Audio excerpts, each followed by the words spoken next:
Primeira coisa, boa noite, né? Agora sim. Vocês conseguiram ouvir a aula que eu gravei no YouTube? Sim? Você pode fazer assim, sim, não. Fazer assim também. Sim, professor. Obrigado. Bom, como eu disse a vocês, esse ano passado foi bastante complicado. Imagino que para alguns professores está sendo em termos de adaptação. Eu acho que esse sistema vai funcionar. A única questão é que, e vocês já têm que saber de antemão, esse uso gratuito do aplicativo nos deixa 40 minutos seguidos. E depois disso ele vai interromper e a gente vai ter que religar. Então já fiquem avisados que ele vai dar um aviso, vai cortar. Então, a não ser que que a FESP me pague para usar isso, a gente não tem esse tempo seguido, ininterrupto de aula, tá? Mas também não é nada terrível, a gente só reinicia. Isso é bom saber isso de antemão, porque quando eu usei não me falaram. E aí ele veio um susto, né? Essa coisa, onde eu tô, o que aconteceu, quem desligou, por quê? Bem, o que eu queria retomar? Primeiro, lá no tempo longínquo, né? Quando a gente teve a nossa última aula presencial, e depois, principalmente nessa aula gravada, eu gravei mais ou menos 1 hora e pouco de aula.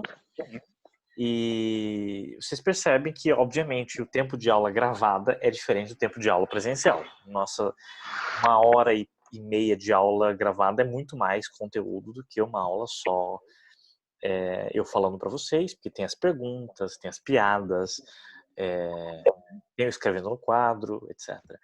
Então, fica mais cansativo. Então, talvez eu possa até reduzir um pouco esse tempo de explicação. Aqui eu não sei como vai funcionar ainda, porque eu espero que vocês me interrompam.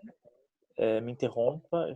Como é que é? Se o trabalho está sendo. Ah, que gentil. Eu fico feliz que o trabalho está alegrando a quarentena de vocês. É, ah, eu espero que vocês me interrompam aqui para que eu possa justamente. Eu não consigo ouvir com clara. Não tá, na minha voz não tá boa? Tá tendo eco? Alguém pode abrir o microfone só para eu falar. Tá muito ruim? Tá muito seca? Aqui está normal.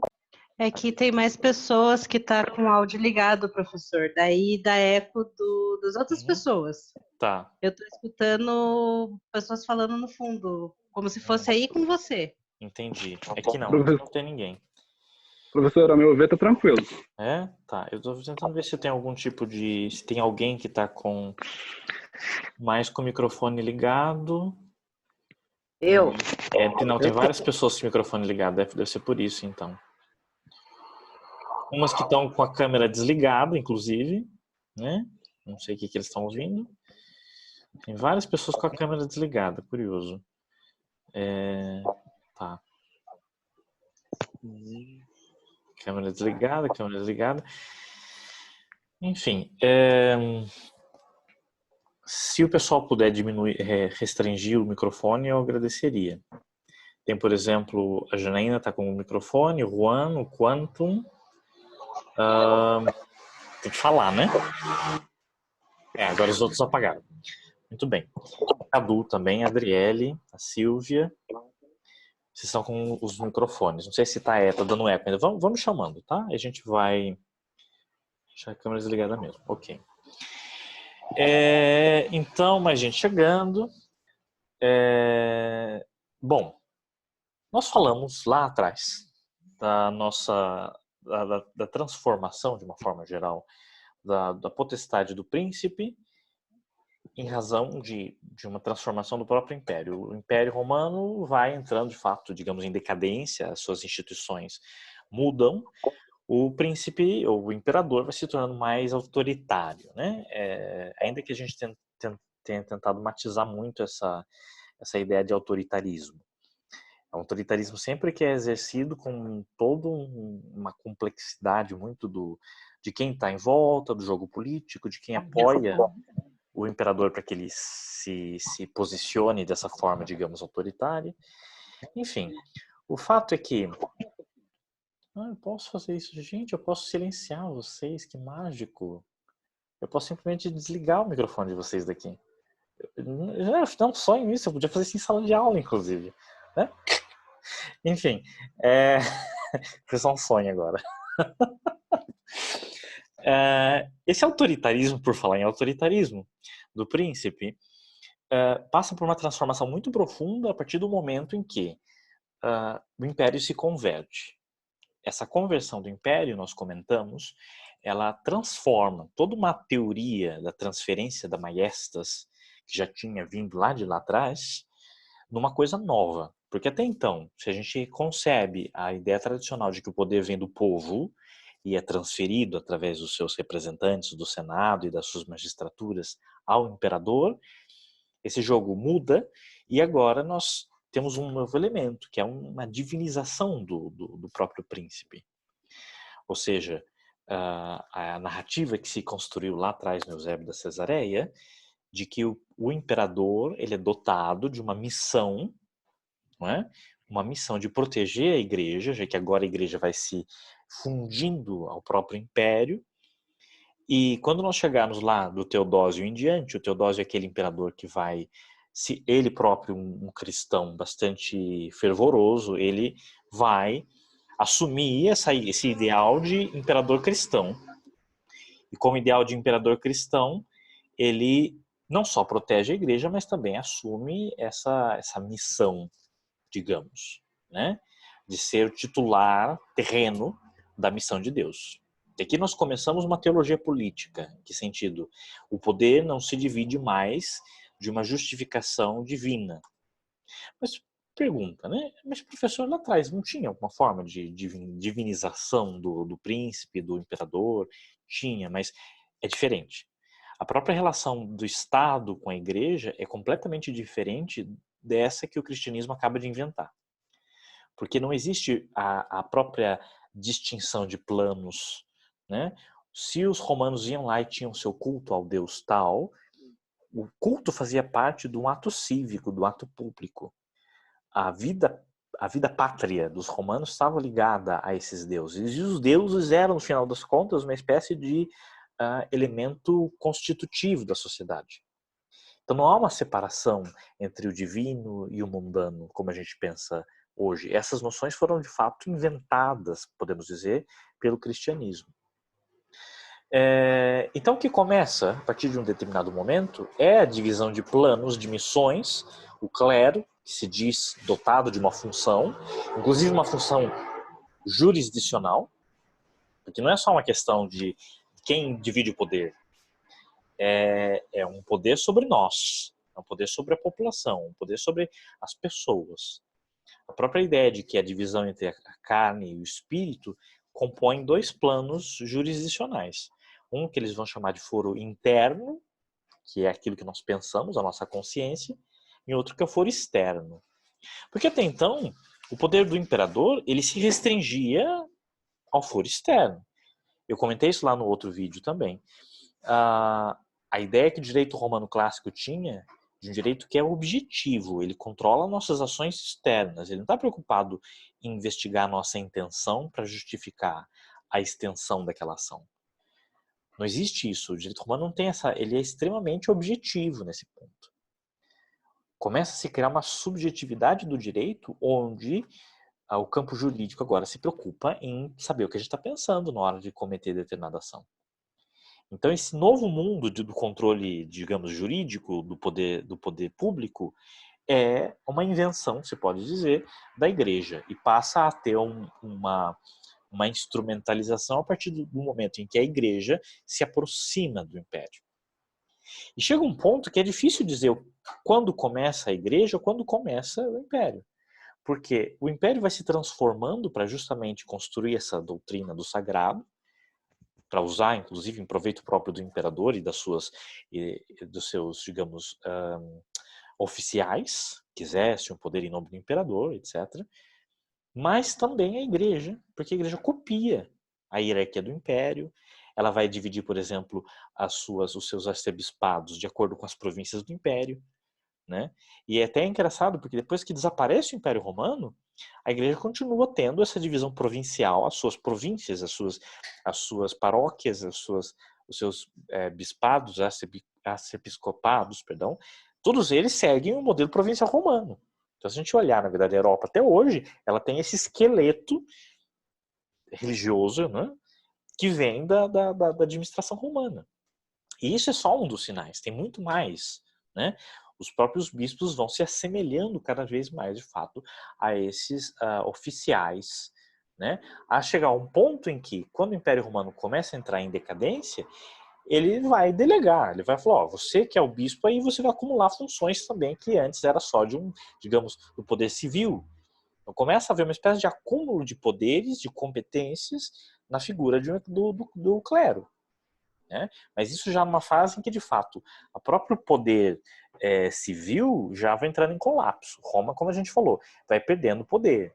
Ele tem um poder nominal sobre toda essa extensão do que é o Império Romano, mas na prática ele já não consegue mais controlar isso. Tá? Ok. Eu acho que isso ficou mais ou menos claro, né? Inclusive retomando aquilo que a gente falou lá atrás. Agora, dada essa mudança tão tremenda,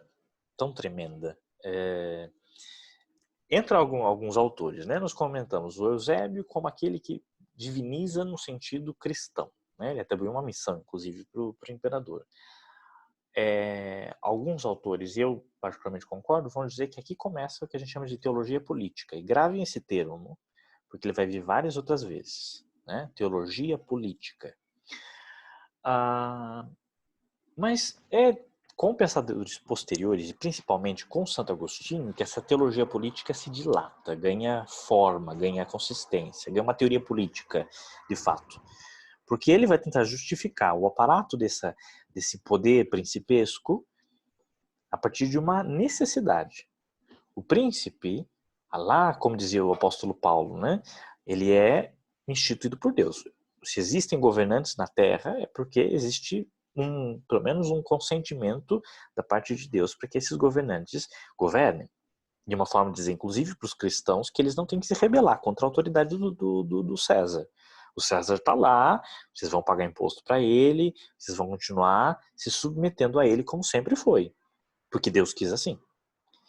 Então essa expressão, né, essa ideia bastante simples do apóstolo Paulo é tomada depois, num outro contexto, com outro império, com um outro jogo político, e é relida de uma forma bastante diferente.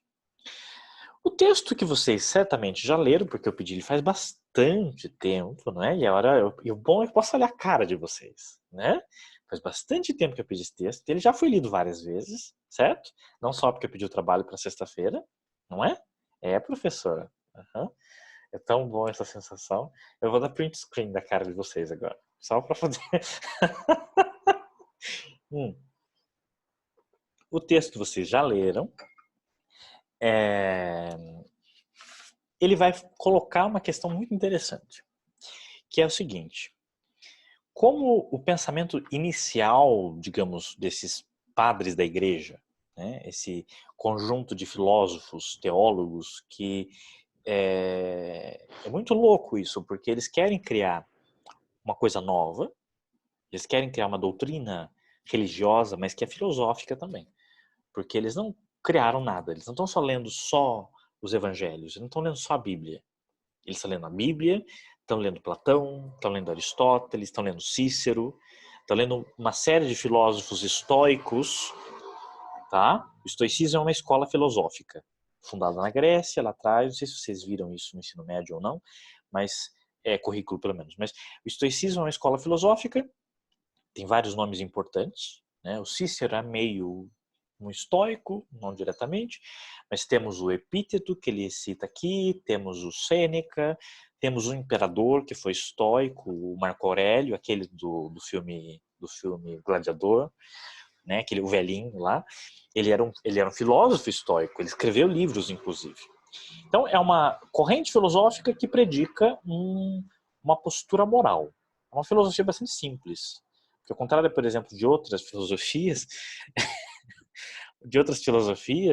ela não vai ter a preocupação em discutir metafísica ou questões da física, ou quando vem a matéria, de onde vem os átomos, de onde vem a alma. Ela é mais rasinha. Ela vai tentar propor um problema prático. O homem, em vida social, como ele tem que se comportar? Primeiro, o homem não tem que ser desesperado, o homem não tem que ser destemperado, ele tem que buscar um equilíbrio a partir do seu eu interior. Então, toda a ideia de razão como uma espécie de autogoverno de si. Lembra muito, a bem da verdade, com os preceitos do budismo, né? A própria recusa dos excessos da vida, a busca de um exercício de ponderação, o homem que não se entrega às paixões, não porque ele está fugindo das paixões, mas porque ele consegue olhar para elas e não se sentir interessado. A própria ideia da virtude pela virtude, né? Então, esses ideais juntos criam uma ideia que vai ser usada pelo estoicismo grego e depois pelo estoicismo latino de Roma. Os romanos vão, digamos, desenvolver muito melhor o estoicismo que os gregos, e vai servir como uma espécie de modelo do cidadão ideal. Então, o cidadão ideal é, de alguma forma, esse estoico, né? E é interessante porque a própria ascensão do estoicismo como uma espécie de filosofia política que serve para educar generais, serve para educar príncipes. O nosso Sêneca, um dos maiores nomes do estoicismo, foi preceptor do Nero. Tudo bem que ele fez um bom trabalho, né? Mas, enfim, ele tentou. Ele foi preceptor do Nero. Isso mostra a relevância desses homens. O cristianismo vai absorver muito desse estoicismo. Vai absorver muito uma ideia básica que é a seguinte: o cristão deve buscar a autarquia. E aí o Michel Senelat vai falar, inclusive, da história da tradução de um conceito, né?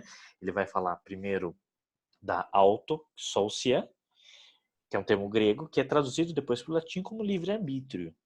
E aí o nosso livre-arbítrio, né? Essa ideia do domínio de si, a liberdade que o homem tem, não só de fazer tudo o que ele quer, que é um equívoco que a gente tende isso é um senso comum, né? Livre-arbítrio não é a liberdade de fazer tudo o que se quer, mas a liberdade de fazer tudo aquilo que é correto, dentro de uma ideia de justiça, que é própria da natureza humana. Só que o interessante é que esse livre-arbítrio, primeiro pensado pelos estoicos e depois, digamos, adaptado pelos cristãos, ele vai celebrar, de uma certa forma otimista, a inclinação do homem a ser bom. O homem não é ruim. Tudo bem, dependendo se ele não tiver instituições, se ele não tiver limites, ele comete excessos. Mas o homem tem uma essência boa. E tendo uma essência boa, de fato, ele tem que desenvolver essa essência para que ele se torne mais e mais virtuoso.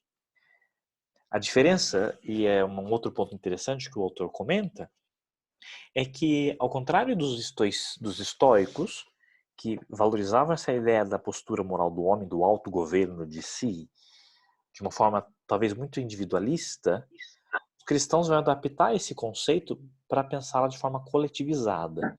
Porque o cristianismo é uma religião coletiva, é uma religião que pensa o comum, o comunitário, não pensa o indivíduo.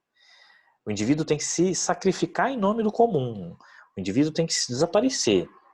Porque o individualismo leva àquilo que o apóstolo Paulo de sectarismo. Esse sectarismo ele arruina o espírito de comunidade que é próprio da eclésia, que é próprio da igreja.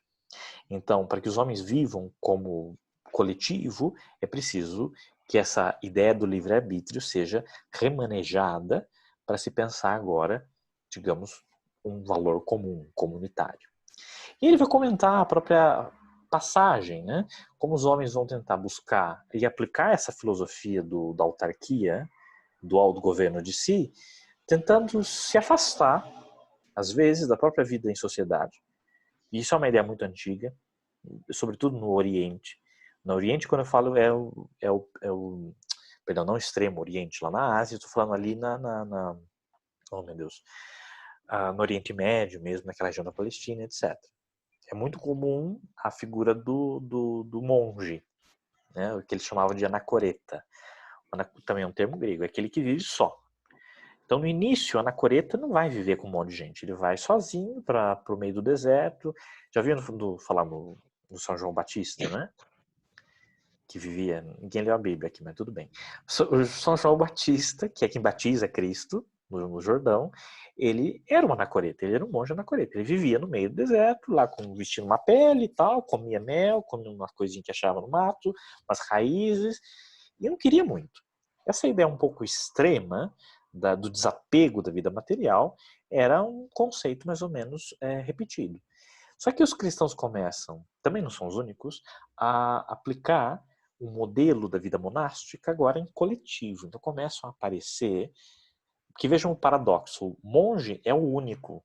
Como é que você tem um monge de vários, né? Eles começam a transpor esse conceito de afastamento da vida mundana, essa busca do aprimoramento moral em coletivo. Eles começam a criar agora os monastérios, né? Uma coisa parecida com os monastérios. Então é um grupo de gente, ou se não vai um, e aí o pessoal vai aquele curioso, né? Eu quero ver o que você está fazendo, eu quero fazer também. Vou ficar aqui do seu lado, nessa caverna aqui. Mas eu quero ficar sozinho, eu não vou ficar aqui, não vou te atrapalhar. Aí vem mais um, vem mais dois, vem mais três.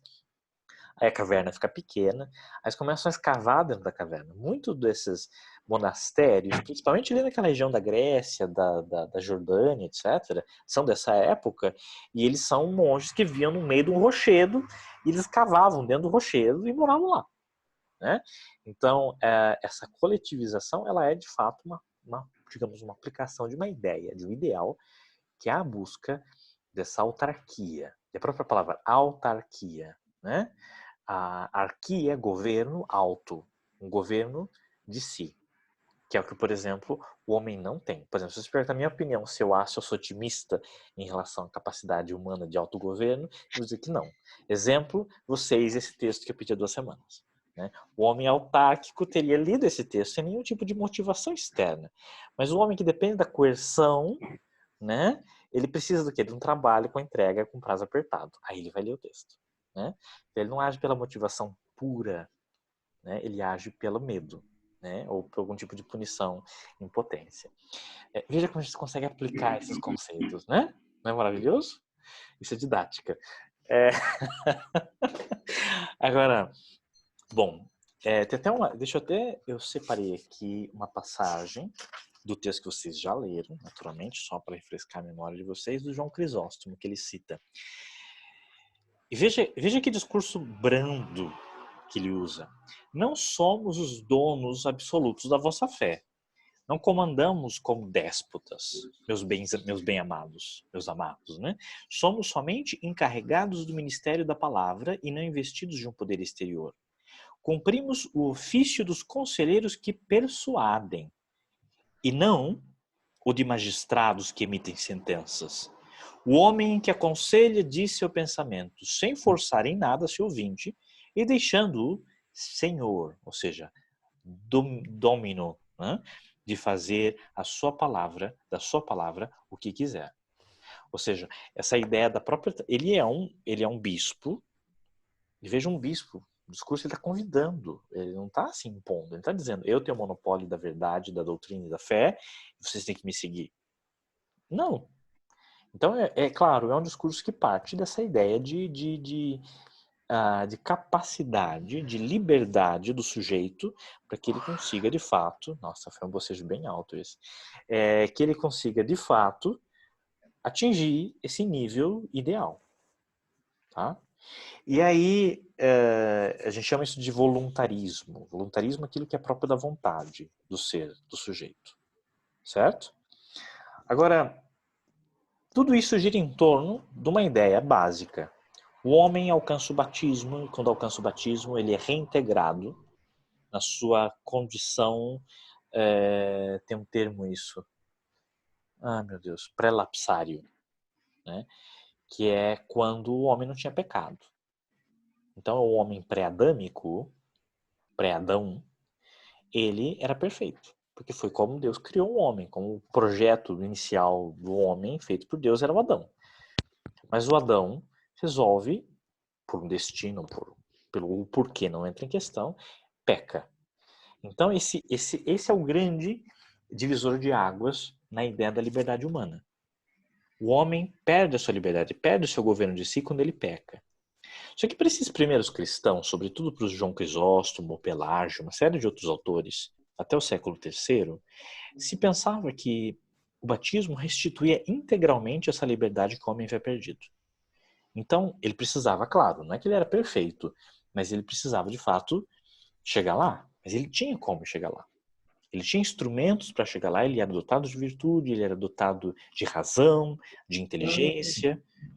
Ele só precisava de fato se aplicar para poder atingir esse estado de perfeição ou de aperfeiçoamento. E daí a importância da própria vida em comunidade. Você acreditava que o homem só se aperfeiçoava, e isso na verdade é Aristóteles, como animal político, lembra? Ele só se aperfeiçoava vivendo em comunidade. Agora, tudo isso muito lindo, muito maravilhoso, e o próprio Michel Serres diz, mas que ponto isso muda? Porque esse não é, evidentemente, o discurso que a gente conhece, sobretudo da religião cristã. O cristianismo, tal como ele emplaca, né, ele tem um discurso bastante diferente. É um discurso que é enfatizado na própria ideia de pecado, na própria ideia de punição e na ideia de culpa. E a culpa como elemento que tem que ser, inclusive, reprimido e, às vezes, antecipado.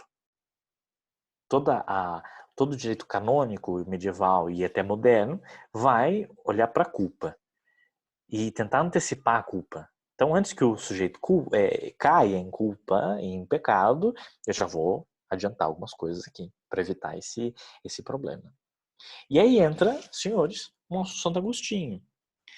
Porque Santo Agostinho vai falar desse pecado, mas não de uma forma, digamos, restaurativa, através do batismo. Para o Santo Agostinho, o batismo, ainda que ele aprimore o homem, vai acabar de novo em 10 minutos, tá? Ainda que o batismo aprimore o homem, ele não é suficiente para fazer do homem aquilo que ele era no seu estágio pré-lapsário, no seu, digamos, momento Adão, tá? Então, o pecado continua existindo, existe essa queda, ela é definitiva, e a partir desse momento, Deus instituiu na humanidade a necessidade de que os homens fossem governados uns pelos outros. Então, ainda que o próprio Agostinho considere o governo de um homem uma coisa brutal, muitas vezes áspera, muitas vezes arbitrária, e ele vai usar aquele conceito de os reinos, se eles não forem legitimados por Deus, eles são o quê? Eles são latrocínios. Os governantes do mundo não são mais do que latrocidas, que exercem um poder pela violência. Esse poder deixa de ser violento quando ele se submete ao jugo divino, ao jugo da justiça divina. Então, primeiro, são duas dimensões aqui. Uma, o que é o governo, o que é o poder do príncipe. Outra, o porquê que o poder do príncipe tem que existir tal como ele é. Então, seguindo essa ideia aqui, a liberdade do sujeito, para o Santo Agostinho, está fora de questão. Ele não vê o homem apto a exercer essa liberdade. Tá? Ele vê o homem, de fato... Nossa, perdão, alguém mandou uma pergunta que eu não vi. Ele não vê essa autonomia do sujeito como uma coisa possível. Porque, de fato, se deixar a própria autarquia do sujeito, as coisas vão de mal a pior. Né? E aí ele fala até, o Senelat fala na invenção do pecado original. Eu gosto dos títulos, né?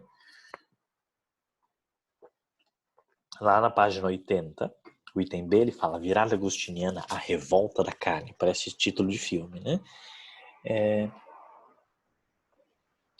Que gentil. Obrigado por chamar essa atenção dos seus colegas. Que bom que ninguém está prestando atenção no que eu estou falando. Sim, tem uma boa parte da questão. Muito obrigado por entender. Então, para ele, portanto, aí ele vai começar a trazer o problema do libido, né? Eu acho que tem um certo exagero na visão que o Michel Serres dá a tudo isso, em parte porque, e é um parênteses aqui, ele é um leitor do Foucault, ele é Foucaultiano, não sei se ele foi aluno do Foucault, eu creio que sim, eu não o conheço pessoalmente, mas eu quase estudei com ele em Lyon, e ele tem vários livros sobre o Foucault, e ele trabalha muito com o pensamento antigo e medieval, mas ao mesmo tempo ele trabalha com questões mais contemporâneas. Por isso ele até vai fazer sempre esses engates com o problema da coerção do Estado, e vai trazer muito para uma dimensão que, na minha percepção, é um pouco exagerada, na figura da sexualidade como libido, a libido como elemento de todos os males. É quase como se o nosso Santo Agostinho fosse um tarado, fixado na ideia da libido e tivesse que constantemente voltar a esse assunto, né? Deixa eu ver, nós temos 6 minutos. Antes de tudo, eu posso só fazer uma pausa? Vocês têm alguma questão? Vocês conseguiram me acompanhar bem até aqui? Escrevam, façam assim. Agora é a hora que vocês podem reativar o microfone de vocês. Tá tudo bem? Sim. Ninguém tem dúvida nenhuma. Aí, ó, vocês são tão maravilhosos. Vocês são tão bons. Não? Todos sorrindo, né? Aqui é o momento que vocês têm para... Ok, acompanhando. Sobre o que fala. Ok. Controle de consciência. Veja. Não é a consciência em si. A consciência vai ser um outro problema. Mas é o controle das suas ações. Quando eu falo em governo de si, o que a gente está pensando? Porque a própria evocação da consciência é problemática, né? Se eu falo em consciência, parece que assim, tem duas opções. Eu faço o negócio errado e não ligo para isso. Por exemplo, o que é pecado nessa dimensão? Então, segundo Agostinho, não apoia a coerção. Não, pelo contrário, Santo Agostinho está falando só de coerção. Todo o fundamento dele, a própria ideia do pecado, é voltado à coerção. Ele justifica a necessidade da coerção. Por quê? Porque o homem vive em pecado. O homem perdeu a sua liberdade a partir do momento que não cometeu o pecado original. Então ele justifica o motivo da coerção, diferente do João Crisóstomo lá, Perfeito. Que acaba justificando que o homem que é cristão não necessita dessa coerção, porque por ele ser cristão ele já tem como se fosse um discernimento maior, né? Porque ele sabe que ele vai ser julgado pela sua iniquidade. Perfeito. Viu só quando a pessoa lê o texto e presta atenção? Que orgulho, né? Só falta falar assim, queria ter um filho assim. Muito obrigado. Mas é exatamente isso, Luiz. É exatamente isso. Queria... aqui. Tem uma parte que isso na página 73, quem tiver com o texto por acaso. Elaine Pagels, não sei de onde vem essa pessoa, mostrou bem os desafios do grande debate suscitado na igreja primitiva pela interpretação do Gênesis. Muito estranhamente aos nossos olhos, comentar o episódio do Jardim do Éden significava não apenas compreender o passado humano, mas defender a conduta dos cristãos em sua época, lá no início da igreja primitiva. Desafio moral. Que o comportamento sexual adotar no seio de uma sociedade que autoriza o divórcio, os romanos tinham tudo isso, a homossexualidade e a prostituição. Celibato ou casamento, continência ou moderação. Desafio político. Que atitude escolher face ao Estado romano perseguidor? Obediência? Insubmissão? Retirada do mundo? Enquanto para numerosos padres a liberdade sob todas as suas formas em relação à autoridade e às práticas sexuais dominantes, mas também a seus próprios desejos, era a mensagem essencial do Evangelho. Esse ensinamento mudou brutalmente com Agostinho. O pecado original, tentativa orgulhosa de Adão, ele está citando, né? Tentativa orgulhosa de Adão de estabelecer o seu próprio governo autônomo, marca o começo da servidão do homem. Desde a queda, sua vontade é escrava, importante para comandar a carne. Daí a necessidade da coerção. Ou seja, na visão do Agostinho, em diferença dos outros padres da igreja primitiva, o homem era sujeito à carne e era incapaz de se desligar desse domínio da carne. Para o Santo Agostinho, ele vai sempre buscar a satisfação irrefreada dos seus prazeres. Né? É só pensar em vocês mesmos, agora em quarentena, quantas pequenas refeições vocês fizeram hoje, quantos episódios do Netflix vocês já assistiram. Eu poderia seguir essa enumeração, mas a decência me impede. Né? Vocês entendem o que eu quero dizer. É isso. É isso.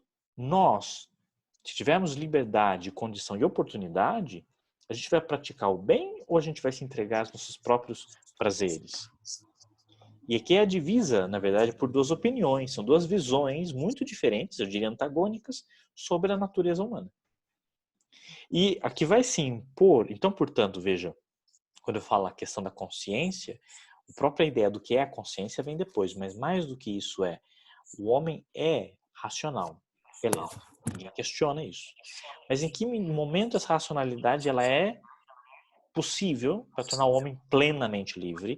Até que ponto essa racionalidade é razoável para que ele, no mínimo, viva sujeito a alguém que o conduza?